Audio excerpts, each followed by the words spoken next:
I'm real laid back, you know. Ron Carbo from New Orleans. I don't do much speaking. I'm kind of laid back. I'm a studio guy. You know, I'm a laid back kind of person. So I was called in at the last minute to do this, to fill in for Curtis Nichols, who was on there. So we're going to try to make this work. All right? So Ron Carbo grew up in the St. Bernard Projects in New Orleans, single family home. Was determined to never, ever go back to the projects. So a little bit about how I operate. I've never had a plan B ever in life. I don't believe in plan Bs. I always go with plan A, because if you have a plan B, you'll automatically default when you hit a bump in the road. You'll automatically default back and you'll never reach your goal. So I've been able to accomplish a lot of things in life by living by that theory. So, like I say, I was able to go to school. I have, you know, by May I'll have 6 degrees. I'll have my 6 degrees. I'll have a bachelor's in music, master's in technology, an ed specialist, a law degree, entertainment and sports law. What else I got? MBA and a PhD in higher ed. So wow. and it was crazy though, because I'm one of those type of people that like to just go for it. So I don't really, without any regards. I sleep like 3 hours a day, 3 to 4 hours. I never sleep more than that because I have so much going on all the time. So I was in my PhD, MBA, and JD at the same time. How? So I was in all 3 of those programs together. And like I said, in May, I just finished the law portion. So I'm gonna tell a little bitty story. Like when I was at Berkeley, I went to a school called Berkeley College of Music in Boston. It's like the premier music school. So I was there, and when I got to my senior year, there was a black professor there by the name of Greg McPherson. And this is gonna come into a relationship for us. So he quit to work for a guy named Maurice Starr. So if any of y'all don't know who that guy is, Maurice Starr is the guy who started New Edition and New Kids on the Block. So I was a senior in school, so I would run into Greg at school and say, hey man, I want to learn how to produce and engineer, I want to learn how to do this. He said, well, come on to the studio. So of course, 4 weeks passed, I procrastinated.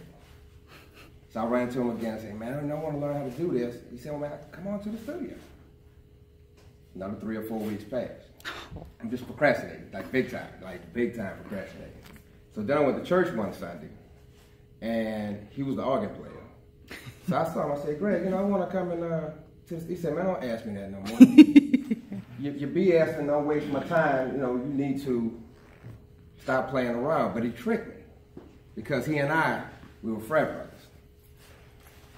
To the brothers right here. I know you. Then,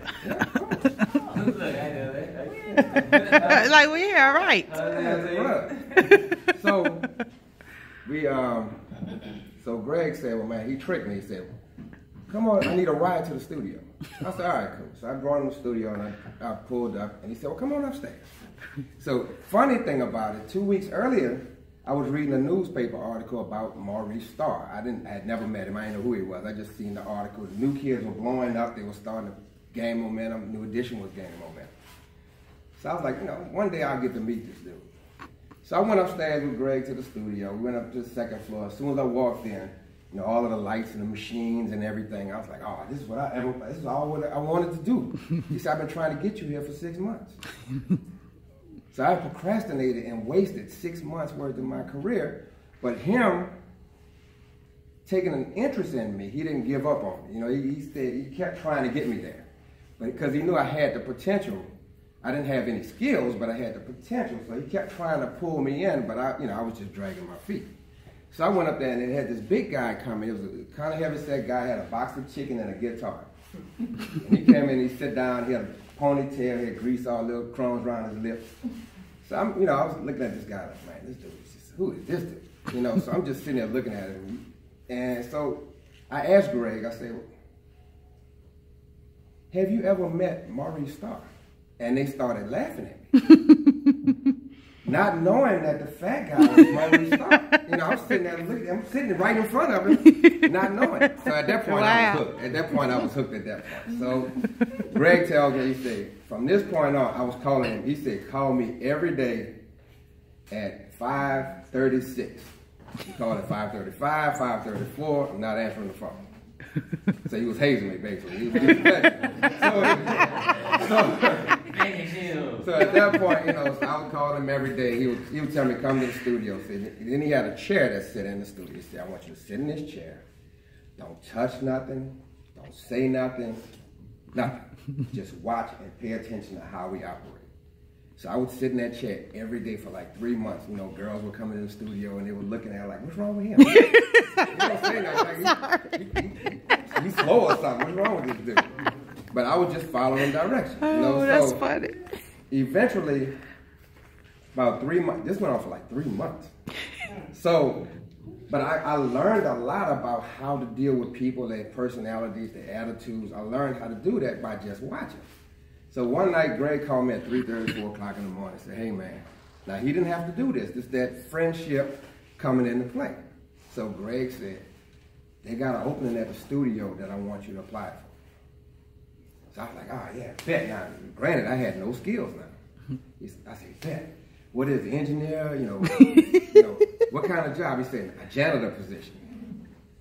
I said, man, I don't even clean my own apartment. You know, I ain't trying to, you know, I'm not trying to come clean the studio. And they got girls there too. You know, I can't be in there pushing a mop in the room. So he was like, man, take the job. You'll have keys to the studio. You have full access to all the sessions. You get to go to every show. You got instant access to everything. So I said, all right. So I took the job, and I was mopping and cleaning up, putting out trash for like 2 or 3 months.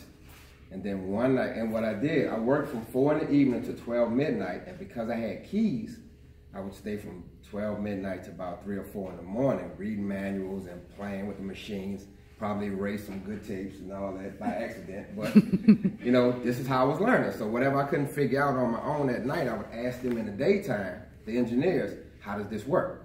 And then at nighttime, I would go back in and try to figure it out. So Maurice Starr called one night about 3 in the morning and said, first thing he said was, I answered the phone, he said, what the hell are you still doing in the studio? It was like 3 o'clock in the morning, the studio closed at 12. I said, oh, you know, I just had to clean up a little bit, and I hadn't finished, and I was lying, I was in there playing with the machine. And he said, oh man, I had an idea, I wanted to record any of the engineers there. I said, well, no, nobody's here. He said, man, I had an idea, I wanted to record. But I want to put it down before I forget it. So at that point, I said, well, I can do it. Had never done a session in my life. Wasn't even sure if I could really pull it off, but I mean, what's the worst thing that could happen? I was already a janitor. So I went on, and he came in, he recorded it, and I put it on cassette. We were doing cassettes at that time. I put it on cassette. I came back to work Thursday, came back to work Friday. We was off for the weekend, came to work Monday, there was another janitor. I went in the office, I was like, damn, I done lost my job. I done got fired as the janitor. So then I went into the office and started complaining, and they said, nah, Maurice bumped you up to assistant engineer.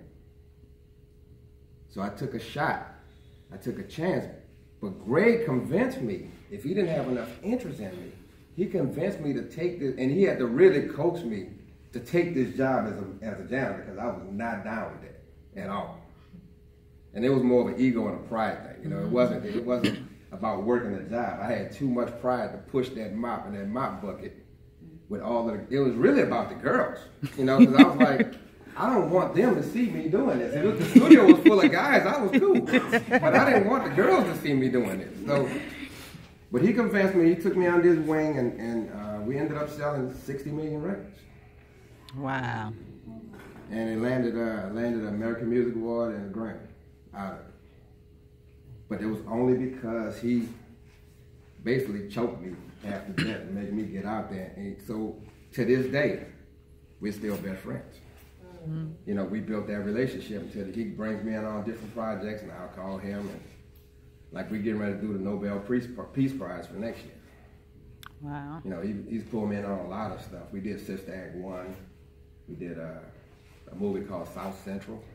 Yeah, we did that. We did You know, I ended up doing Brian McKnight, Wynton Marsalis. You know, all of this stuff came from that launch pad, that friendship. And then from there, his network of people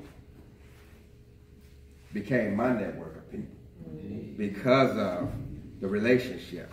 I built that trust, I built that relationship with him, so his network became mine, and now my network is becoming networks for other people now. So it's all about, and he made me promise. He sat me in the car one day, he said, I'm teaching you all of this, but I better not ever hear of you charging someone to teach them.